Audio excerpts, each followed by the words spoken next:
धर्म के नाम पर शोषण हो रहा है वो 100 में 100% SC ST OBC का हो रहा है। अब ये पुण्य करें, इनका पुण्य का काम है। हमें अब लोकसभा विधानसभा में जाना है। भगवान जब अपनी रक्षा नहीं कर सकता कैसा भगवान है? मैं कह रहा था कि दुकान है, दुकान बहन बेटियों को कहते हैं तुम्हारे कई लोगों के संबंध है, पूरे लाखों लोगों के सामने, कौन सा धर्म है? अच्छा, गुंडे भी रखते हैं? अरे गुंडे बगैर इनके 5000 गुंडे हैं, गुंडे ही सब चीज कराते हैं। तो मेरे 11 अक्टूबर को मेरे ऊपर प्राणघातक हमला हुआ जिसमें बच गया। एक एक बिस्कुट के लिए मरे जा रहे थे। जो सन्यासी बाबा का नाम रहे वो भीख मांगता था। एक्सपायरी डेट की गोली मरीज खाएगा तो ना रहेगा मर्ज और ना रहेगा मरीज। हम तो एक्सपायर हो गए हैं, हमारी मौत 100% तय है, वो लोग मरवाएंगे। कहा जाता है कि मध्य प्रदेश के छतरपुर का गढ़ा गांव अंधविश्वास का गढ़ है। ये मैं ऐसे ही नहीं कह रहा हूँ। दरअसल आज हमारे साथ वो शख्सियत हैं जिन्होंने धीरेन्द्र शास्त्री की पोल खोलकर रख दी है। आज हमारे साथ हैं RD प्रजापति जी, जिन्होंने बागेश्वर धाम के धीरेन्द्र शास्त्री की नींद हराम कर दी है और अब बागेश्वर धाम का जो शास्त्री है वो बौखलाया हुआ है। आइए बात करते हैं RD प्रजापति जी से। RD जी, आप आजकल सुर्खियों में हैं, आप एक एक करके नया नया खुलासा कर रहे हैं और बागेश्वर धाम की नींद आप हराम, बागेश्वर धाम के जो शास्त्री हैं उनकी नींद आप हराम कर चुके हैं। डर नहीं लगता है आपको? देखिए, मैं गरीबों का पहले भी था, जिसका इस दुनिया में कोई नहीं उसका मैं हूँ। और आज गरीबों जो धर्म के नाम पर शोषण हो रहा है वो 100 में 100% SC ST OBC का हो रहा है। और जो पैसा लिया जा रहा है और उनकी ज़मीनें हड़पी जा रही है और धर्म के नाम पर उनकी लुटाई की जा रही है, जो आज तक किसी ने नहीं किया होगा। मुझे उनसे कोई नफरत नहीं है, लेकिन चमत्कार के नाम से वो कह रहे हैं मैं कैंसर ठीक कर दूंगा, मैं गड़ा हुआ धन बता दूंगा, मैं चोरी, किसने चोरी की, कब डकैती डाली, कब कत्ल हुई, सब चीज़, अछूतों को उनकी ज़मीनें हड़पना, SC ST की मरघट हड़प लेना बैग बढ़ के, और उनके सरकारी बिल्डिंगों में कब्जा करके दरबार चलाना। चूंकि अपना देश धर्म में, आपने धीरेन्द्र शास्त्री को छोटे उम्र से बढ़ते हुए देखा है, कुछ बताइए हमारे दर्शकों को। देखो, ये अभी बढ़ा हुआ है और इसको केवल मीडिया में आप लोगों ने ही बढ़ाया है, वो कोई नहीं है, कुछ नहीं।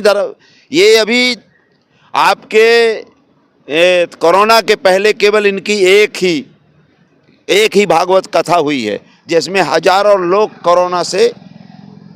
कोरोना में पॉजिटिव हो गए थे और ये स्वयं पॉजिटिव हो गए थे, जो कराया वो भी पॉजिटिव हो गए थे। लाखों लोगों को इन लोगों ने कोरोना पॉजिटिव करवाया था। अगर इनमें शक्ति थी, भगवान था, तो एक फूंक मारते कोरोना समाप्त हो जाता। आज इनकी 2 साल की इनकम, जो मैं नहीं कह रहा हूँ, सोशल मीडिया कह रहा है कि 25 से 30 हजार करोड़ है, जो कि एक जिले को पूरी तरह से खरीद सकते हैं, 4-5 जिले की पूरी संपत्ति खरीद सकती है। कहाँ से आया पैसा? ये काला धन कहाँ से आया? जब मैंने इनको कहा कि गरीबों की जमीन ना हड़पें, तो मेरे ऊपर पूरे प्राणघातक हमला करवाया। आपके ऊपर हमला किया गया? 11 अक्टूबर को मेरी गाड़ी में मैं बच गया उस दिन। मेरे ऊपर इनके जो है गुर्गे, इनके गुंडे। अच्छा, गुंडे भी रखते हैं? अरे गुंडे बगैर इनके 5000 गुंडे हैं, गुंडे ही सब चीज कराते हैं। कौन क्या करेगा, ये सब चीज इनके यहाँ। कौन पकड़ के आदमी को लाएगा, कौन नारियल लेगा, कौन पैसा लेगा, कौन लिस्ट बनाएगा, किनकी जली हड़पना है, सब चीज इनके पास है। तो मेरे 11 अक्टूबर को मेरे ऊपर प्राणघातक हमला हुआ जिसमें बच गया। मैं जान से, मेरी मौत हो गई थी उस दिन और मैंने रिपोर्ट की। तो गढ़ा जा रहे हैं कि नहीं? मैं कभी नहीं गढ़े जाता। मैं कब से नहीं गए? मैं कभी नहीं जाता हूँ। मैं कब से नहीं गए? अब मैं तो जाऊंगा उसी दिन मेरा मर्डर हो जाएगा। मेरा मर्डर हो जाएगा? मेरा मर्डर 100% होना है, इसलिए मैं कह रहा हूं अपने लोगों को अंधविश्वास से मैं बचा सकूं। मैंने पहले भी लिख के दिया गवर्नमेंट से कि मेरी जान का खतरा है, लेकिन रक्षक ही भक्षक होते हैं। गृह मंत्री नरोत्तम मिश्रा है वहां पर। अरे नरोत्तम मिश्रा जी तो उनके चरणों में डरे रहते हैं। अच्छा। पूरा शासन, चाहे केंद्रीय मंत्री हो, चाहे स्टेट मंत्री हो, बगैर उनके पत्ता नहीं हिला। यहाँ तक कि जो जमीन हड़पी गई है उसमें सिविल न्यायालय का स्टे है। सिविल न्यायालय जो न्यायालय है वो भी उनके यहाँ नतमस्तक होता है। अच्छे से क्या वजह है ऐसी? वजह बताइए, वजह बताइए। केवल इसलिए कि अंधविश्वास फैला करके, पाखंड फैलवा करके, अरबों करोड़ों रुपए लेकर के चुनाव लड़ने का ये धंधा बनाया गया बाबों को। अब कहीं से लोग पैसा नहीं पा रहे। अब इनका एक ही उद्देश्य है कि धर्म के नाम से पाखंड फैलाकर जनता को अपनी तरफ रखो और करोड़ों रुपए। सरकार का क्या फायदा है? आज बाबा चाहे तो 230 सीटें अकेले चुनाव 20 करोड़ में भी लड़ा सकता। अगर एक विधानसभा 20 करोड़ होता लड़ा सकते हैं, लड़ा सकता है। इतना पैसा है? इसलिए इतना पैसा सोशल मीडिया में बताया गया है। सोशल मीडिया में मैं नहीं कह रहा हूं, ये सोशल मीडिया का मैं आपको वीडियो दूंगा जिसमें 25 से 30 हजार करोड़ की इनकी इनकम है। 25 से 30 हजार करोड़, और इनका यूट्यूब में 40 लाख प्रतिदिन के हिसाब। मैं कहीं पढ़ रहा था कि ये 5 साल पहले साइकिल से चलते थे, मोटरसाइकिल से। अरे इनके पास साइकिल थी नहीं। हमारे यहाँ यादव लड़का साइकिल एक बिस्कुट के लिए, उनके वीडियो देखो, एक बिस्कुट के लिए मरे जा रहे थे। जो सन्यासी बाबा का नाम रहे वो भीख मांगता था और वो मर के चले गए आपके कहाँ, बनारस में मरे हैं, भोजन नहीं था। क्या बात कर रहे हैं, ये झूठ बोलते हैं। ये जो मंदिर है इनके नाम भी नहीं था। हिंदू राष्ट्र की बात भी झूठ है। अरे हिंदू राष्ट्र नहीं, पाखंडवाद कहलाते हैं। हिंदू राष्ट्र काय का हिंदू राष्ट्र है, झूठ बोल रहे हैं। हिंदू राष्ट्र अगर बनाना है आपको तो पहले फूंक मारो चाइना समाप्त हो जाए, फूंक मारो पाकिस्तान समाप्त हो जाए, फूंक मारो यहाँ के जैन समाप्त हो जाएं, फूंक मारो यहाँ के मुसलमान ईसाई। क्या सबको मार डालोगे क्या? वो तो कह रहे हैं कि मैं कुछ नहीं करता, मैं संतवंत नहीं हूँ भैया, जो कुछ कर रहे हैं बालाजी कर रहे हैं। देखो, अगर बालाजी एक आदमी के हैं क्या? अगर भगवान हैं तो सबके हैं ना।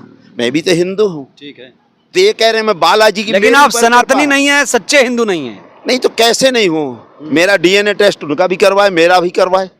अगर मैं हिंदू नहीं हूँ तो ये हिंदू हैं तो डीएनए हिंदू मुस्लिम बता देगा? यार ये कुछ नहीं बताएंगे। अगर इनको बताना है तो मैं तो सोच रहा हूँ कि भैया इतने जानकार हैं तो सरकार को भंग करके इनको ही देश का प्रमुख बना देना चाहिए। क्योंकि कब कहाँ आतंकवादी घुसता है इनको सब पता है, कहाँ मर्डर होगा कहाँ नहीं होता है, कहाँ इनके मतलब डकैती होती है, चोरी होती है, मर्डर सब बता देते हैं ना। चोरी मर्डर सब चीज़ बता देते हैं। तो मेरे यहाँ तो इतने बड़े मतलब खदाने हैं हीरे की कि अगर एक फूंक मारे तो मैं कह रहा हूँ अमेरिका तक को खरीद सकते हैं, रूस जापान को भी खरीद सकते हैं। पन्ना जिले में भी जाते हैं हीरा के लिए? ये पूरे देश में जाते हैं लेकिन हीरा नहीं लेते हैं। हम जो लोग हैं हम लोगों को ठग करके हमारे यहाँ जो हमारे कलेक्टर, डॉक्टर, इंजीनियर, एसपी हमारे लड़के पढ़ लिख रहे हैं उनको एक कावड़ बंधवा रहे हैं कि दोबारा पढ़ ना सकें। अगर पढ़ जाएंगे कलेक्टर, एसपी, डॉक्टर, इंजीनियर, वकील बनेंगे, विधायक, सांसद, मुख्यमंत्री, प्रधानमंत्री बनेंगे। इसलिए इनको पुनः धर्म में लेकर के इनको वही काम कराओ जो पहले से करते रहे। लेकिन आरडी जी, कहा जाता है कि पाप से घृणा करो, पापी से नहीं। तो यहाँ पापी तो जनता है ना, पाप करने वाला क्या करे? आप ये बताइए, 5 रुपए की तबीज 5100 में बेची जा रही है 1 लाख लोगों को। अभी 1.25 लाख। अच्छा, वो लोग जो आ रहे हैं इतने अमीर हैं? 1.25 लाख, मेरी बात तो सुनिए, 1.25 लाख लोगों को इनने हनुमान चालीसा कराया। 3 रुपए का रुद्राक्ष जो आपके नेपाल में मिलता है यहाँ 5 रुपए का होगा। तो आप ये मानिए 1.25 लाख 63 करोड़ 75 लाख का होता है। अगर ये 5100 में बेचते हैं, लेकिन 51,000 तक में बेचा गया है। 10-20 रुपए का नारियल 500 में बेचा जाता है, फूल वो लगा कर, ताल मतलब ये आपके कपड़ा लगा करके। तो ये लुटाई का केंद्र है। काला धन कहाँ नहीं, काला धन किसको कहते हैं? जिसका कोई रसीद नहीं दिया जाता है। ये काला धन इन बाबाओं के पास। काला जादू भी करते? ये काला जादू, टोटका, जितना भी ये सब चीज़, लेकिन इनके यहाँ नियम कुछ नहीं बना है। क्योंकि सैया है कोतवाल तो डर काहेगा। सैया है कोतवाल तो डर। मैं तो बता रहा हूँ, मैं तो उस दिन से जिस दिन मुझे अटैक हुआ उस दिन में बच गया। अगर मेरे यहाँ लग अटैक हुआ था आपके ऊपर? किसने कराया? ऊपर? अरे इन्हीं के गुर्गों ने, इन्हीं के गुंडों ने, शास्त्री जी के। कहाँ पे हुआ था अटैक? ये मेरे आपके छतरपुर के अंदर आपकी जो ये हमारे सटाई रोड है उसमें हुआ था। उस दिन में मेरी मृत्यु हो सकती थी, मैंने रिपोर्ट कराई, आज तक जांच नहीं हुई।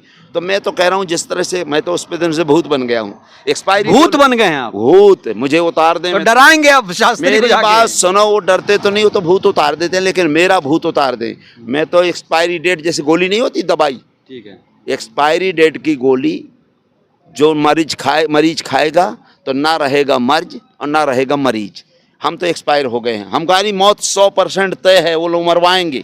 लेकिन हम अपने जिंदा रहते हुए पाखंड तो आप FIR दर्ज कराइए ना भैया। FIR कराइए। होता क्या है, जब न्यायालय की बात नहीं, जब सिविल न्यायालय की बात नहीं मानी जाती है, सिविल न्यायालय जहां इनका कुछ नहीं है, एक दूसरों के घर में रह रहे हैं, 3 मंजिला मकान तोड़कर शासकीय मकान 3 मंजिला मकान बना रहे, क्या बात है। कैसे लड़ेंगे इनसे? इनसे मैं नहीं लड़ूंगा, अपने लोगों को बताऊंगा कि पखंडबान से बचो, कलेक्टर, एसपी, डॉक्टर, इंजीनियर, वकील बनाओ और इनको वोट देना बंद कर दो। सबसे बड़ा ध्यान जो अभी ये 2003 का चुनाव 24 का होने वाला है, उसमें ध्यान भटकाने के नाम से ये लोग हमें लूट रहे हैं। हमें अपने समाज को इकट्ठा करके हमें पढ़ाना है, लिखाना है, और ये हमें क्या करते हैं कि आपके लड़के कहाँ भेजो, ये जाओ भैया, आपके लड़के जाएंगे कावर लेकर के, हमारे लड़के कावर लेके जाएंगे, इनके लड़के IAS IPS medical engineer college ITI college में जाते हैं। सुनिए, हमारे लोगों को ये भेजते हैं तीर्थ यात्रा, तीर्थ गाड़ी चलने लगी। तीर्थ करना तो पुण्य का काम। हमारी बात सुनिए, तो वही कह रहे हैं अब ये पुण्य करें, इनका पुण्य का काम है। हमें अब लोकसभा विधानसभा में जाना है। मैं ये कह रहा था कि ये इनको पुण्य मना कर रहे हैं, हमारे बड़े भाई हैं, ये पुण्य करें ना, ये तीर्थ यात्रा, ये कावड़ लेके जाए, तीर्थ यात्रा जाए।